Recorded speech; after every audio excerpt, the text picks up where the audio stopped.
e carmesim e linho fino retorcido. De ouro batido fizeram lâminas delgadas e as cortaram em fios, para permearem entre o estofo azul e a púrpura, o carmesim e o linho fino da obra de desenhista. Tinha 2 ombreiras que se ajuntavam às suas 2 extremidades e assim se uniam. O cinto de obra esmerada, que estava sobre a estola sacerdotal, era de obra igual, da mesma obra de ouro, estofo azul, púrpura, carmesim e linho fino retorcido, segundo o Senhor ordenara a Moisés. Também se prepararam as pedras de ônix, engastadas em ouro, trabalhadas como lavores de sinete com os nomes dos filhos de Israel, e as puseram nas ombreiras da estola sacerdotal por pedras de memória aos filhos de Israel, segundo o Senhor ordenara a Moisés. Fizeram também o peitoral de obra esmerada, conforme a obra da estola sacerdotal, de ouro, estofo azul, púrpura, carmesim e linho fino retorcido. Era quadrado, duplo fizeram o peitoral. De 1 palmo era o seu comprimento, e de 1 palmo dobrado a sua largura. Colocaram nele engastes de pedras, com 4 ordens de pedras. A ordem de sárdio, topázio, carbúnculo era a primeira. A segunda ordem era de esmeralda, safira e diamante. A terceira ordem era de jacinto, ágata e ametista. A quarta ordem era de berilo, ônix e jaspe. Eram elas guarnecidas de ouro nos seus engastes. As pedras eram conforme os nomes dos filhos de Israel, 12 segundo seus nomes. Eram esculpidas como sinete, cada uma com o seu nome para as 12 tribos. Fizeram para o peitoral correntes como cordas de obra trançada de ouro puro. Também fizeram para o peitoral 2 engastes de ouro de 2 argolas de ouro, e puseram as 2 argolas nas extremidades do peitoral. E meteram as 2 correntes trançadas de ouro nas 2 argolas, nas extremidades do peitoral. As outras 2 pontas das 2 correntes trançadas meteram nos 2 engastes e as puseram nas ombreiras da estola sacerdotal, na frente dele. Fizeram também 2 argolas de ouro e as puseram nas 2 extremidades do peitoral, na sua orla interior oposta à estola sacerdotal. Fizeram também mais 2 argolas de ouro e as puseram nas 2 ombreiras da estola sacerdotal, abaixo, na frente dele, perto da sua juntura, sobre o cinto de obra esmerada de estola sacerdotal, da estola sacerdotal. Ligaram o peitoral com as suas argolas, as argolas da estola sacerdotal, por cima com uma fita azul, para que estivesse sobre o cinto da obra esmerada da estola sacerdotal, e nunca o peitoral se separasse da estola sacerdotal, segundo o Senhor ordenara a Moisés. Fizeram também as sobrepeles da estola sacerdotal de obra tecida, toda de estofo azul. No meio dela havia uma abertura, era debruada como a abertura de uma saia de malha, para que não se rompesse. Em toda a orla das sobrepeles fizeram romãs de estofo azul, carmesim e retorcido. Fizeram campainhas de ouro puro, e as colocaram no meio das romãs, em toda a orla das sobrepeles. Uma campainha e uma romã, outra campainha e outra romã, em toda a orla das sobrepeles, para se usar ao ministrar, segundo o Senhor ordenara a Moisés. Fizeram também as túnicas de linho fino, de obra tecida, para Arão, para os seus filhos, e a mitra de linho fino e as tiaras de linho fino e os calções de linho fino retorcido. O cinto de linho fino retorcido, de estofo azul, de púrpura, de carmesim, obra de bordador, segundo o Senhor ordenara a Moisés. Também fizeram de ouro puro a lâmina da coroa sagrada e nela gravaram a maneira das gravuras de sinete, santidade ao Senhor. E ataram-na com um cordão de estofo azul para prender a lâmina à parte superior da mitra, segundo o Senhor ordenara a Moisés. Amém. Vamos orar, irmãos. Deus maravilhoso, Pai todo-poderoso, obrigado, Senhor, por essa manhã, obrigado pela semana que se passou. Te louvamos porque Tu nos sustentou até aqui, Deus. Tu nos capacitou, Tu nos guiou, Senhor. E agora nós celebramos, Pai, porque Tu nos deu vitória, Tu nos deu sustento. E hoje, Deus, podemos iniciar uma nova semana na Tua presença, buscando a Tua face, Deus, Te adorando, fazendo aquilo para o que nós nascemos para fazer, Deus. Ó Senhor, fala ao nosso coração nesse momento com a Tua santa palavra. Cura o nosso coração, Pai, das nossas feridas, purifica-nos das nossas manchas, Pai. Nos ajuda, Senhor, nos ajuda a Te servir nesse momento com os nossos ouvidos, e absorver, Deus, e nos dispor com o nosso coração, com fé, a obedecer a Tua palavra, Senhor. Em nome do Teu Filho amado Jesus, nós oramos. Amém. Irmãos, alguns anos atrás, eu li um livro, eu vi a capa desse livro e me chamou a atenção, e eu resolvi ler, chamado Deus o Estilista. O nome do livro era Deus o Estilista. Era um livro que falava da preocupação bíblica com a roupa, com as vestes. E aí a tese do autor era a seguinte: a Bíblia, existe uma teologia bíblica. A Bíblia ela tem uma linha de pensamento a respeito da roupa que a gente veste. Então você imagina que a Bíblia ela se preocupa com a maneira como a gente se apresenta diante de Deus, diante dos homens, né? Por exemplo, imagine Adão e Eva. Eles pecaram contra o Senhor e eles tentaram esconder a nudez deles com uma pequena roupa que cobria só uma pequena parte do corpo deles. Uma roupinha que eles fizeram de folha de figueira. Mas aí Deus, Ele providenciou uma roupa melhor, uma túnica que cobria o corpo inteiro, feita da pele de um animal.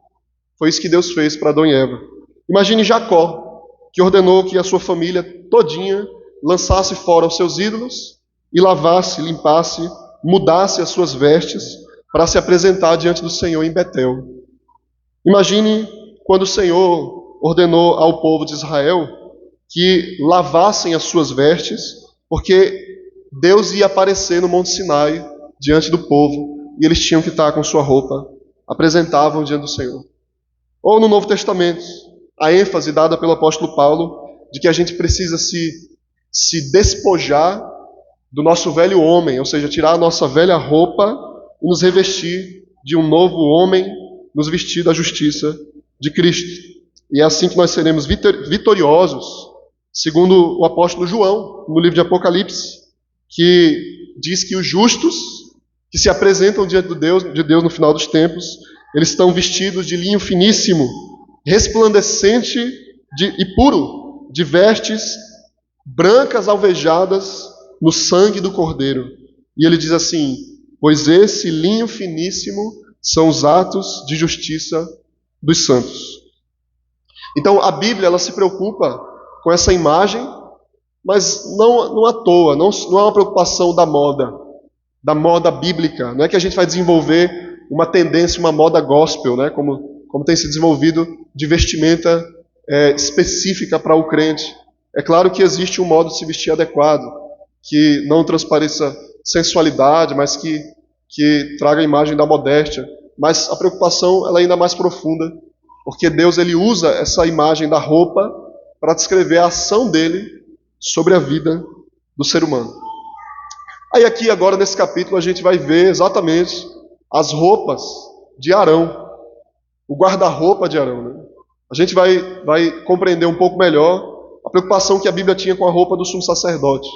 A gente já viu isso, a gente já viu com detalhe cada peça do tabernáculo, inclusive a roupa sacerdotal, mas a gente vai trazer uma nova ênfase aqui sobre a roupa do sumo sacerdote, tá? Primeiro, imagine que Arão, quem era Arão? O irmão de Moisés, que guiou o povo para o pecado. Vocês lembram disso? Lá no capítulo 32 de Êxodo, alguns capítulos atrás, ele guiou o povo a fazer um bezerro de ouro. Esse Arão, ele agiu como um péssimo pastor e guiou o povo à adoração de um bezerro de ouro. E agora, esse Arão, ele era enaltecido como pai da ordem dos sacerdotes, a ordem araônica. Todos os sacerdotes do Antigo Testamento vinham de Arão. Então Arão ele foi exaltado, aquele pecador miserável que cometeu um pecado terrível da idolatria. Ele agora está se vestindo de um papel importantíssimo na vida da igreja de Israel. As roupas de Arão, irmãos, a roupa do sumo sacerdote, eram de tal forma ligada ao tabernáculo que ele era quase uma espécie de tabernáculo ambulante. Vejam só a coisa interessante. A roupa do sumo sacerdote, ela era feita do material que era utilizado no tabernáculo. E ele se parecia com uma espécie de tabernáculo humano. Arão ele personificava o próprio tabernáculo. Tem um autor chamado Verne Poitras, que ele diz que ele é como um tipo de réplica do tabernáculo. Arão parecia um tabernáculo humano. Tem outro pastor que diz que Arão era um mini tabernáculo, uma miniatura de tabernáculo, por causa da roupa que ele usava. Qual era o objetivo disso, irmãos? Exatamente isso que a gente vai ver nessa manhã. Como o sumo sacerdote, ele trazia sobre a sua aparência aquele lugar onde o próprio Deus habitava. E que coisa impressionante isso. Era a roupa do sumo sacerdote. A primeira peça da roupa do sacerdote era a estola sacerdotal. Haviam 4 peças principais na roupa do sumo sacerdote: a estola, o peitoral, que ficava preso à estola sacerdotal, a túnica e a mitra, né, o turbante que ficava sobre a sua cabeça. A primeira peça principal da roupa do sumo sacerdote era a sua estola. Ele vai descrever isso dos versos 1 a 5, que a gente não vai ler, senão vai ficar muito longo, tá? Mas do versos 1 a 5 ele vai trabalhar a aparência da estola sacerdotal. O que era a estola sacerdotal, irmãos? A estola, ela era uma peça que identificava o sumo sacerdote. Ninguém vestia uma estola. A estola era uma peça apropriada para o sumo sacerdote. Talvez você encontre a mitra ou turbante em outras pessoas, mas só o sumo sacerdote vestia a estola. Tá? Ela era um colete sem mangas, uma espécie de colete sem mangas, que ficava preso por 2 alças no ombro, certo? Aí a descrição dos ombros do sacerdote, onde ficavam presas a estola, é a seguinte, veja aí por favor, os versos 6 e 7, diz assim: também se prepararam as pedras de ônix engastadas em ouro, trabalhadas como lavores de sinete, com os nomes dos filhos de Israel, e as puseram nas ombreiras da estola sacerdotal, por pedras de memória aos filhos de Israel, segundo o Senhor ordenara a Moisés. Então vejam só, vamos lembrar disso. Em cada ombro do sumo sacerdote tinha uma pedra. Cada um dos ombros havia uma pedra. Em cada uma dessas pedras tinha o nome de 6 tribos de Israel. Eram 12 tribos, ficava 6 tribos em cada lado, em cada pedra, no ombro do sumo sacerdote. O que Deus está trabalhando aqui a partir dessa imagem? É que o sumo sacerdote, ele carregava o povo de Israel nos seus ombros. O sumo sacerdote carregava o povo nos seus ombros. Quando Arão, sumo sacerdote, ele entrava na presença de Deus, no santo lugar, no santo dos santos, ele levava o povo nos seus ombros. Então imagine que coisa importante. O povo não podia entrar no santo lugar, muito menos no santo dos santos. Quem entrava ali era o seu representante. E o povo carregava, o sumo sacerdote carregava o povo nos seus ombros. Ele levava o povo junto de si. A outra peça principal, irmãos, da roupa do sumo sacerdote era o peitoral do juízo, ou peitoral da decisão, que ficava presa à estola sacerdotal. E era aquilo que trazia ainda mais importância à estola. O peitoral, a segunda principal peça do sumo sacerdote, ficava presa à estola sacerdotal. E ela tinha pedrinhas, 12 pedrinhas nesse peitoral. O sumo sacerdote carregava 12 pedras no seu peito. Além dessas 12 pedras, ele carregava uma caixinha.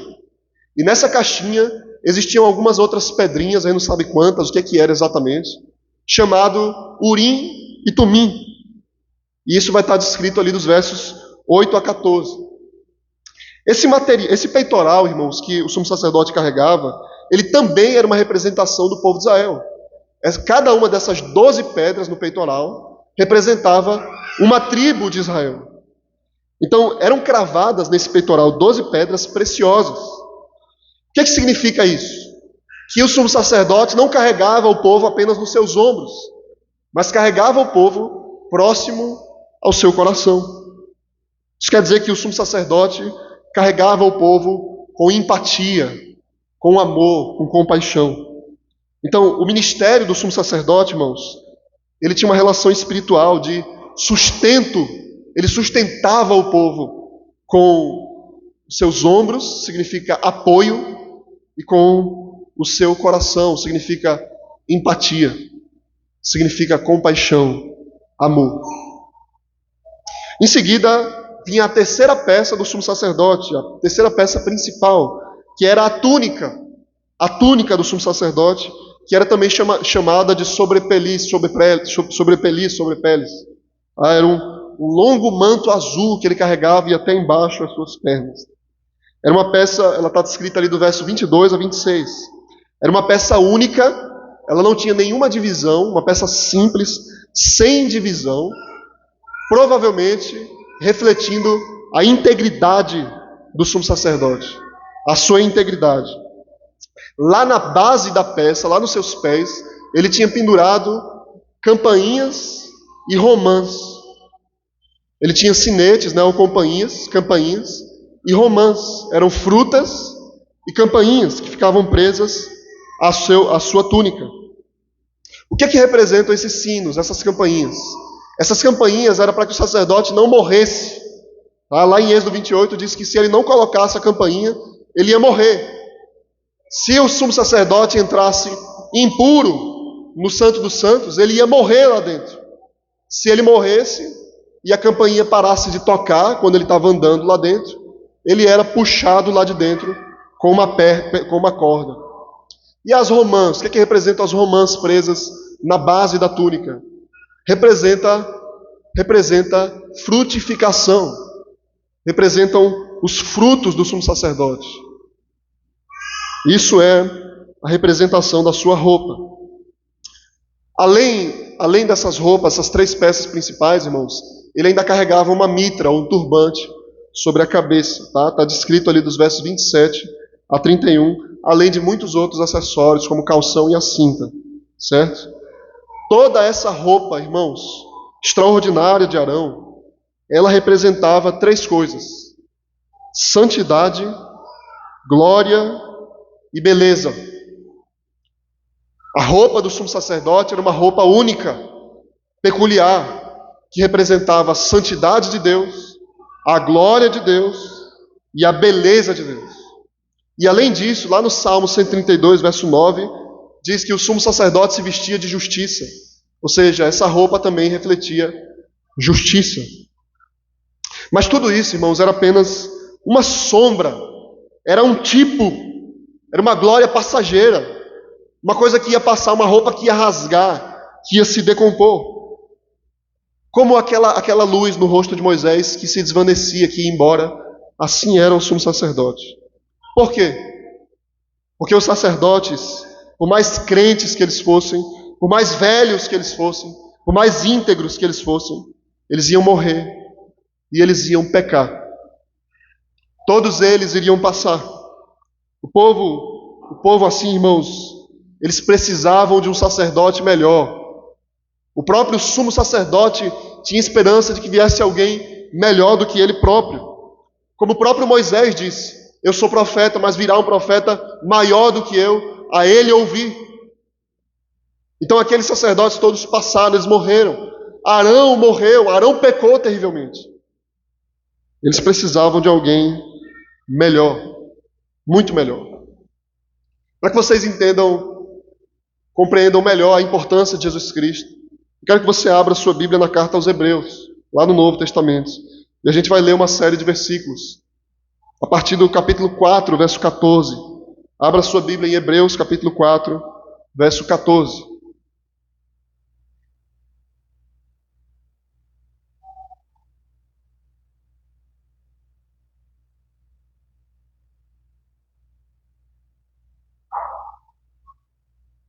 Hebreus, capítulo 4, verso 14.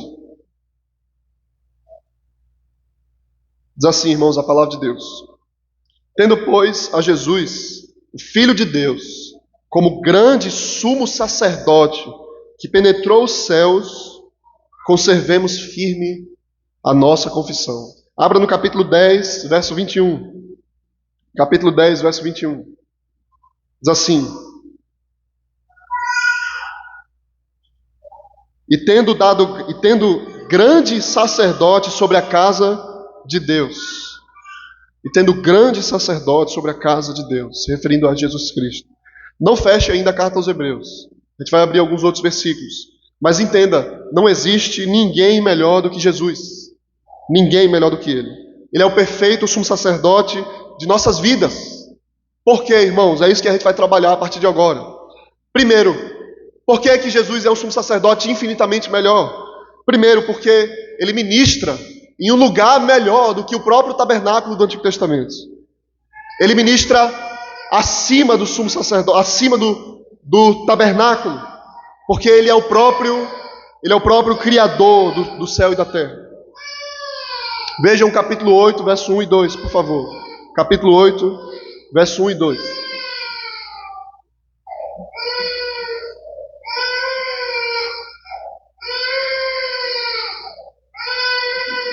Diz assim, irmãos, a palavra de Deus.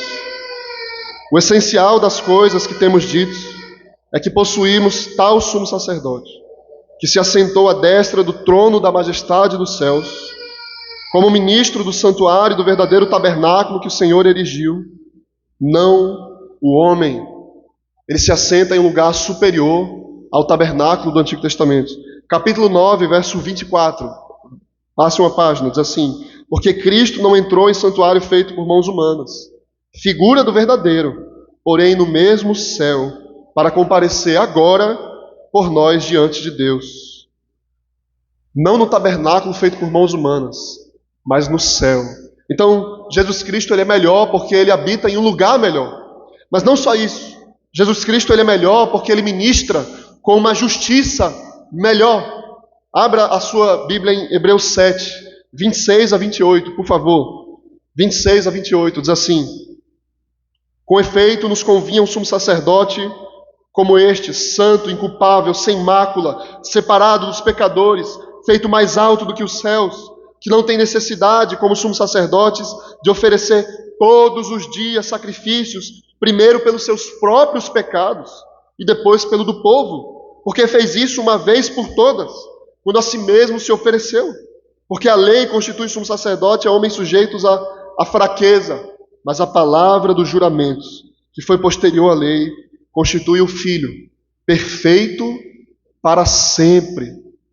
Ele é um sumo sacerdote melhor, porque ele tem uma justiça melhor. Ele nunca pecou. Mas não só isso. Ele é um sumo sacerdote melhor, porque ele ministra com uma empatia, com uma compaixão melhor do que o sumo sacerdote no Antigo Testamento. Ele conhece as nossas dores.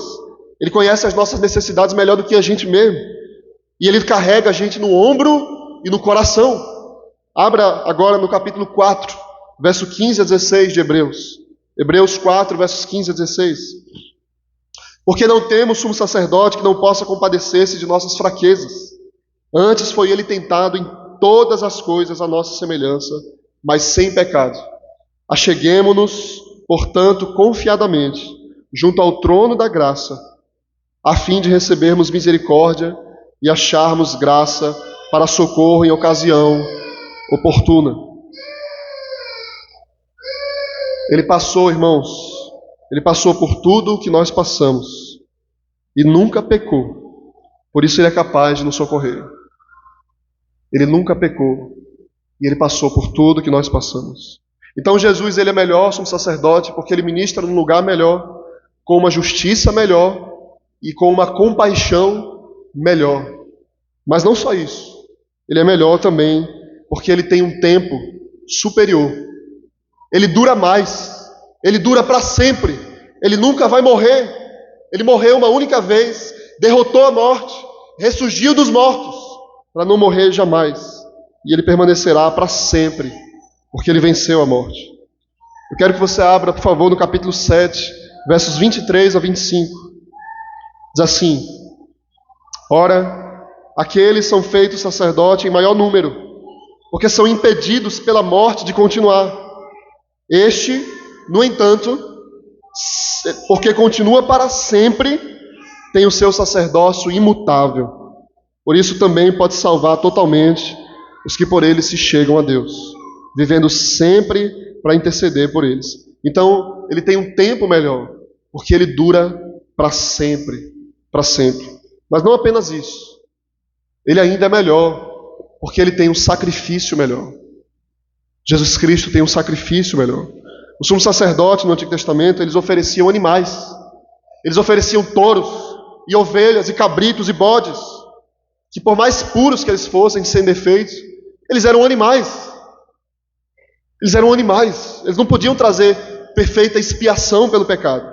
Mas Jesus, ele não ofereceu um animal. Ele mesmo foi a oferta que ele deu. O sumo sacerdote e o sacrifício. Ele é o Cordeiro de Deus que tira o pecado do mundo. Eu quero que você abra só mais uma vez em Hebreus capítulo 9, verso 12, que diz assim: não por meio de sangue de bodes e de bezerros, mas pelo seu próprio sangue entrou no Santo dos Santos, uma vez por todas, tendo obtido eterna redenção. Não pelo sangue de bodes, mas pelo seu próprio sangue. Agora, por que Jesus Cristo fez isso por nós, irmãos? Por que Cristo fez essa obra tão maravilhosa em nosso lugar? Para que a gente fosse sacerdote. Para que nós fôssemos sacerdotes. Por isso ele nos chama de sacerdócio universal, nação santa, povo de propriedade exclusiva de Deus. Lá no verso 14 do capítulo 9 de Hebreus, ele diz: muito mais o sangue de Cristo, que pelo Espírito eterno a si mesmo se ofereceu sem mácula a Deus, purificará a nossa consciência de obras mortas. Para quê? Para servirmos ao Deus vivo.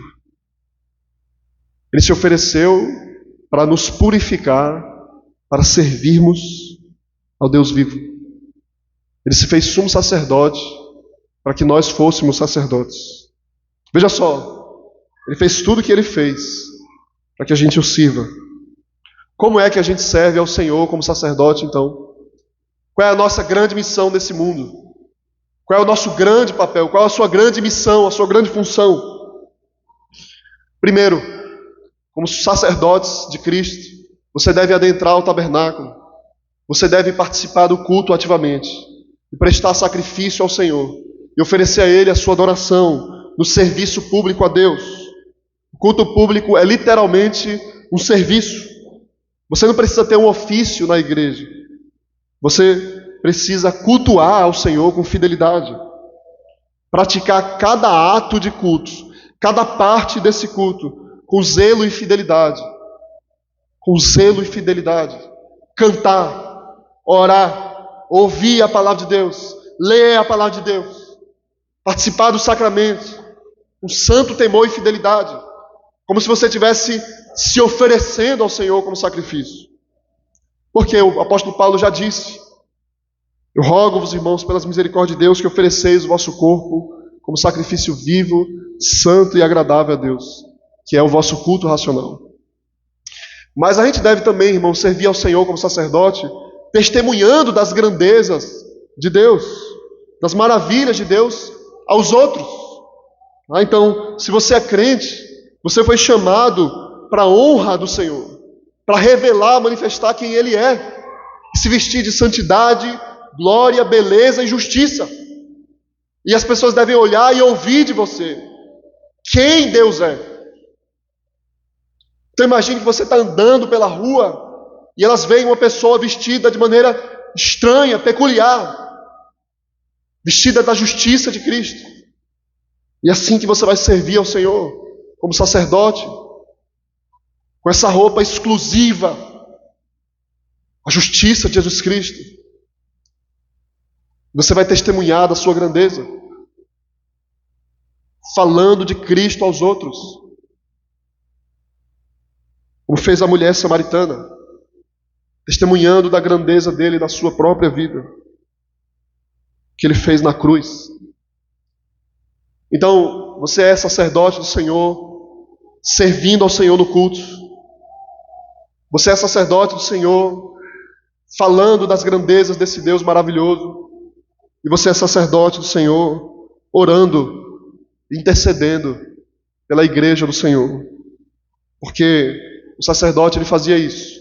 Ele oferecia um sacrifício no altar.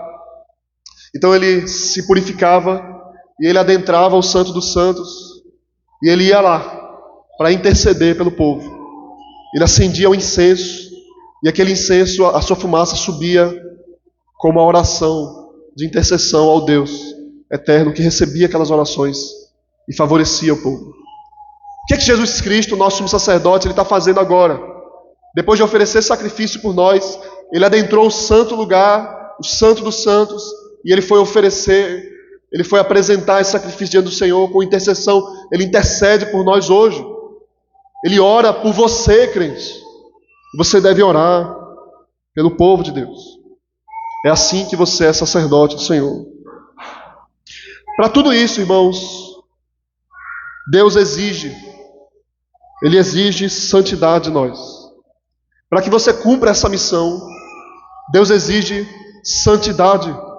Ele exige que você seja diferente. Os sacerdotes do Senhor, eles precisam ser santos. Eles carregavam o nome sobre eles, santidade ao Senhor. Oferecer um sacrifício defeituoso, como uma vida impura, era pedir juízo de Deus. Como aconteceu com os filhos de Eli, que devoravam a comida do sacrifício, que se prostituíam com as mulheres que serviam à porta do templo. Ou imagine os filhos de Arão, Nadab e Abiú, que foram fulminados, porque ofereceram um fogo estranho. Então nós precisamos oferecer a Deus uma adoração revestida de santidade. Então somos chamados, irmãos, para sermos santos nas nossas conversas, no nosso trabalho, com honestidade, com integridade, na nossa família, com amor, com submissão, com carinho, com obediência, em nossos pensamentos, colocando diante dos nossos olhos aquilo que é puro. Somos chamados para sermos santos nos nossos relacionamentos, fugindo da impureza, fugindo do jugo desigual da fornicação. Somos chamados para sermos santos até mesmo nas nossas roupas. Isso aqui é ainda mais apropriado, né?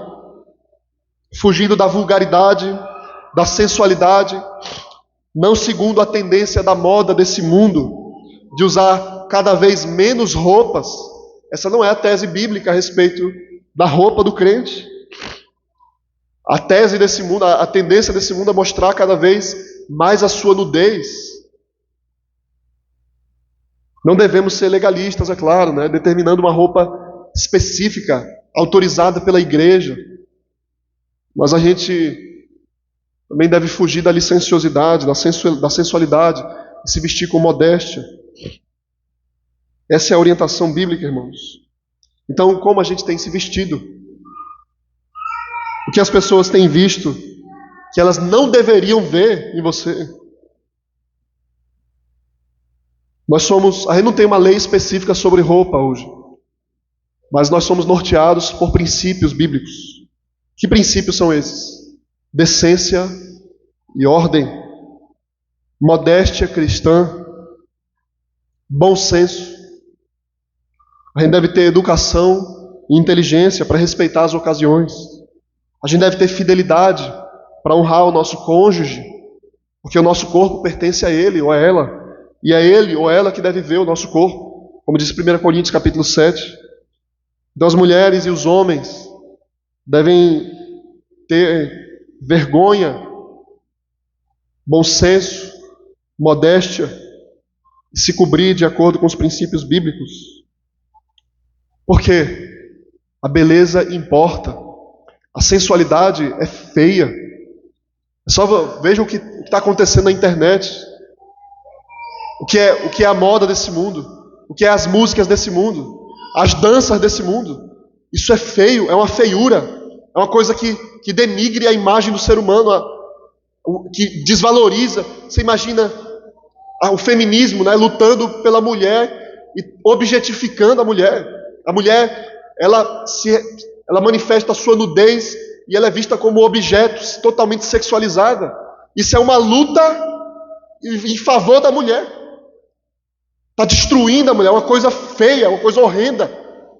Como elas estão idolatrando o próprio corpo e desenhando uma coisa monstruosa que está acontecendo com esse mundo. E a modéstia não. A modéstia, ela traz a imagem de uma beleza eterna, transcendental, que reflete o caráter de Deus. Isso é muito interessante, irmãos, muito curioso, né? Existe um estilo de roupa que nunca sai de moda. É como uma arquitetura, existe uma forma de você construir uma casa que nunca sai de moda. Onde você for, aquilo é bonito. Onde você for, aquela roupa que você veste, ela é aprovada, ela é bonita. Isso é a modéstia. Isso é um modo de viver e um modo de se apresentar que todo mundo vai dizer, isso é bom, porque reflete o caráter de Deus. Honra, integridade, respeito. Lembrando sempre que nós somos imperfeitos. A gente é pecador, mas nós somos santos. Nós fomos salvos. Tem um pastor muito conhecido do século XVII, chamado George Herbert. Ele escrevia poemas. E ele foi apanhado por uma convicção dolorosa no coração dele, de que ele tinha muita necessidade de santidade. Como é que eu vou me apresentar diante do povo de Deus, para a glória de Deus, no meio do tabernáculo, na igreja do Senhor, sem santidade? Eu sou tão impuro, Senhor. Então ele escreveu um poema chamado Arão. E ele escreve esse poema baseado em Êxodo 39, as roupas do sumo sacerdote. E ele faz a relação entre a roupa do sumo sacerdote e o ministério do evangelho. Então ele explica a santidade que ele precisa e ele não tem. E depois ele fala da santidade que ele encontrou em Jesus Cristo.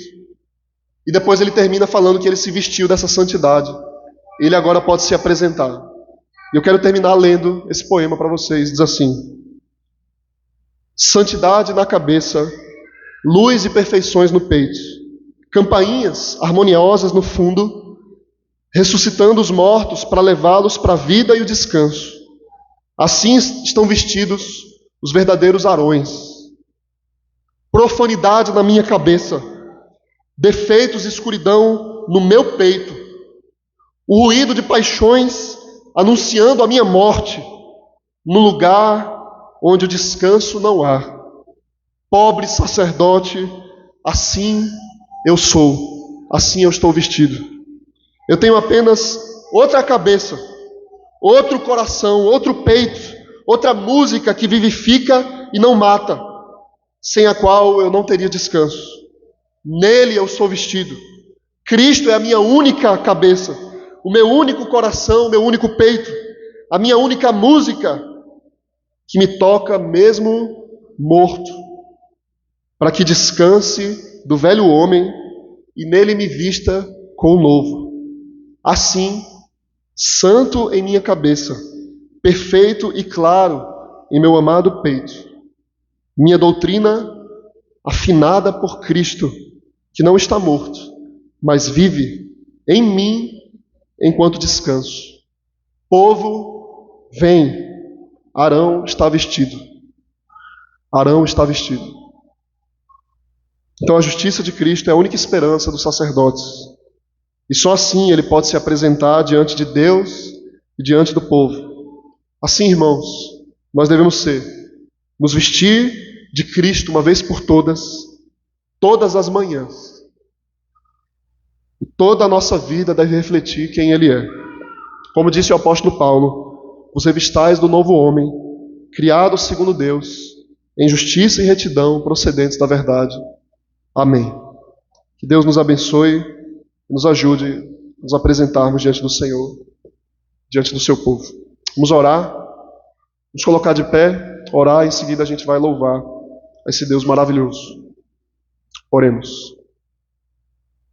Santo Deus e todo-poderoso Pai, obrigado, Senhor, por essa manhã e pela tua amada palavra, perfeita e inerrante palavra. Que a tua palavra, Deus, nos purifique, para que sejamos apresentados diante de ti como noiva pura, sem ruga, sem mancha, sem mácula, irrepreensível, Deus. Ó Deus, que nós amemos a ti, que nós amemos o serviço público, a adoração solene ao Senhor.